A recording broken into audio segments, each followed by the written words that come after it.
Okay, now I'd like to discuss the game between Bernstein and Mieses, played in Coburg, 1904. The opening is a Sicilian 4 knights, ECO code B45.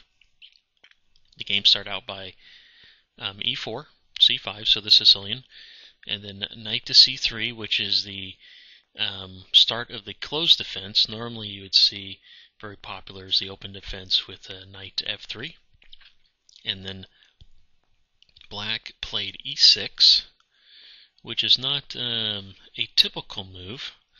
The typical move would actually be knight to C6, and then the play would probably continue, or typically continue, G3, G6, bishop G2, bishop G7, D3, D6.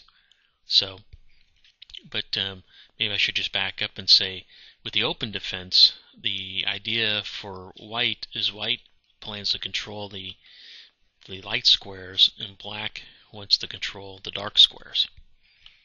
So, but here with E6, a break from the normal path. Looks like black is defending the pawn, freeing the queen and the bishop, but the problem is that it really creates a weakness right here on this D6 square, which we see white plans to capitalize on. So play then continued knight F3, and then black played knight C6. Probably in this position black should have played D5 right away, but black played knight to C6, and then white played D4, and then black played C takes D4, knight takes D4, and then black played knight to F6 here. And then how should white continue? And if you don't know, actually, with this move, we actually reached the Sicilian 4 knights. So before it was a close game, but by transposition, we've actually reached the Sicilian 4 knights.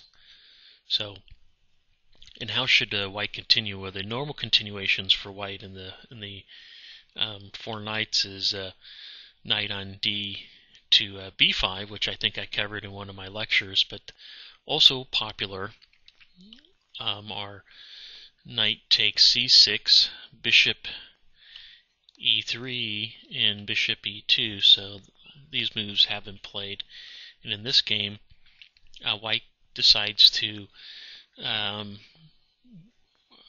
go the course, or have the plan that it's really going to concentrate on this, dominating this C6 square.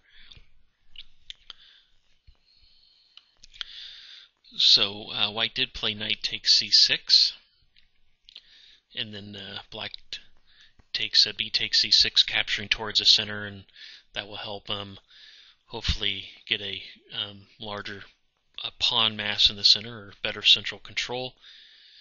White plays E5 to try to take a firmer grip on C6, D6, and to evict the knight here from its I'm going to call it its natural home.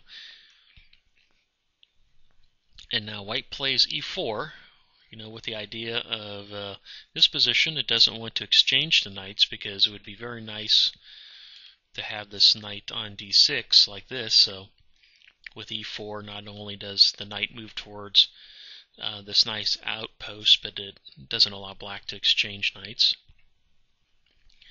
And now black plays F5. The idea is to evict the knight, and but white will play E takes F6, so capturing the pawn en passant. This helps white maintain a grip on the D6 square. Black retakes with the knight.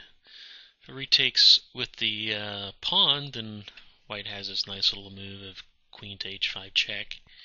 So black recaptures with the knight, and now white comes in, knight to D6 check, and the idea is actually not that the king's really going to move, but it's going to get rid of the black bishop, and once the black bishop takes the knight, and white will have the queen and its black bishop to control these dark squares. And you can tell how the dark squares have become very weak with the move e6 and become even weaker with the removal of the bishop.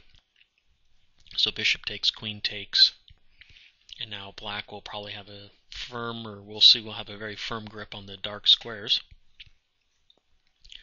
Black plays knight e4, trying to evict the queen from d6. Queen comes back, attacking the knight and attacking the pawn on g7. So black plays knight f6. Probably the only way to parry those two threats. Queen goes back to d6, knight comes back to e4, and then white's not interested in a draw by draw by repetition, so goes to b4,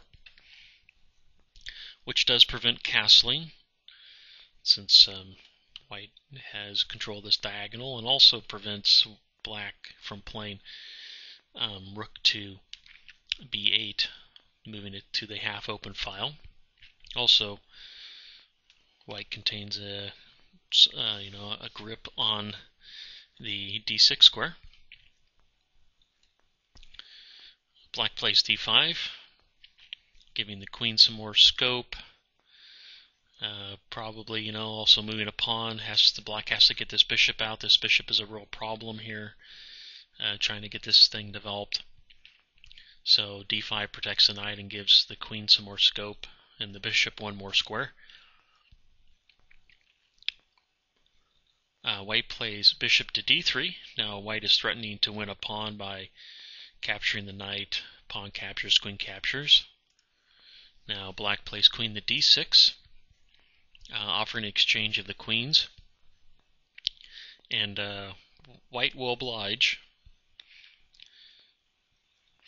black so they can try to contain some control over these squares. And then white plays the move f4, and when I saw this move, I was a little mystified too. I had to sit here and think about it and actually read the commentary, because my initial reaction was to play bishop to f4, which interesting enough. So my chess engine said the player, it liked it a little bit better than it liked f4, but as we'll see in the game, f4 will help control better than playing the bishop here, because the idea is of white is playing the pawn here. Or let's just play the move. So now white controls this square, and then it will move its bishop to this square, where will help control these two squares. So if it moved its bishop to f4, it can really control these other two squares, the black squares, which also help prevent the pawns from moving. So actually this f4 move allows a better grip on the black squares. Black plays a5 with the idea of developing the bishop to the a6 square. And now white continues, bishop e3. We can see it's getting a better control over the dark squares, and now these two pawns have been immobilized, or they'll just be captured. Bishop a6, getting the bishop into play. And now white plays king to d2. It doesn't castle. I mean, a lot of pieces are off the board, so there isn't a real reason to castle now. The king needs to probably come towards the center and join the in-game fight, so it does. Now black plays knight to c4 with the idea of checking the king, and then with the exchange of the white bishop for the knight, both sides will be, white will be left with a bishop on the black square, and black will be left with a bishop on the white square, and usually bishops of opposite color lead to a drawn game, so we see that black is playing, probably looks like, for a draw. So white takes the knight, black recaptures with the bishop, and now white plays a4 what this does is that it prevents the bishop from retreating to this square, but also it fixes this pawn on a5, which is a dark square, and that means this pawn here in a5 can't be protected by the bishop and has to be protected by the rook, and now it can also be attacked by the black bishop if necessary, so be attacked by this bishop. So black plays king to d7, bringing the king up towards the center. b3 attacking the bishop. Bishop goes back to a6, and now white plays bishop to b6, attacking the pawn on a5. This forces the black to play bishop to c8, defending the pawn. Now white plays king to e3,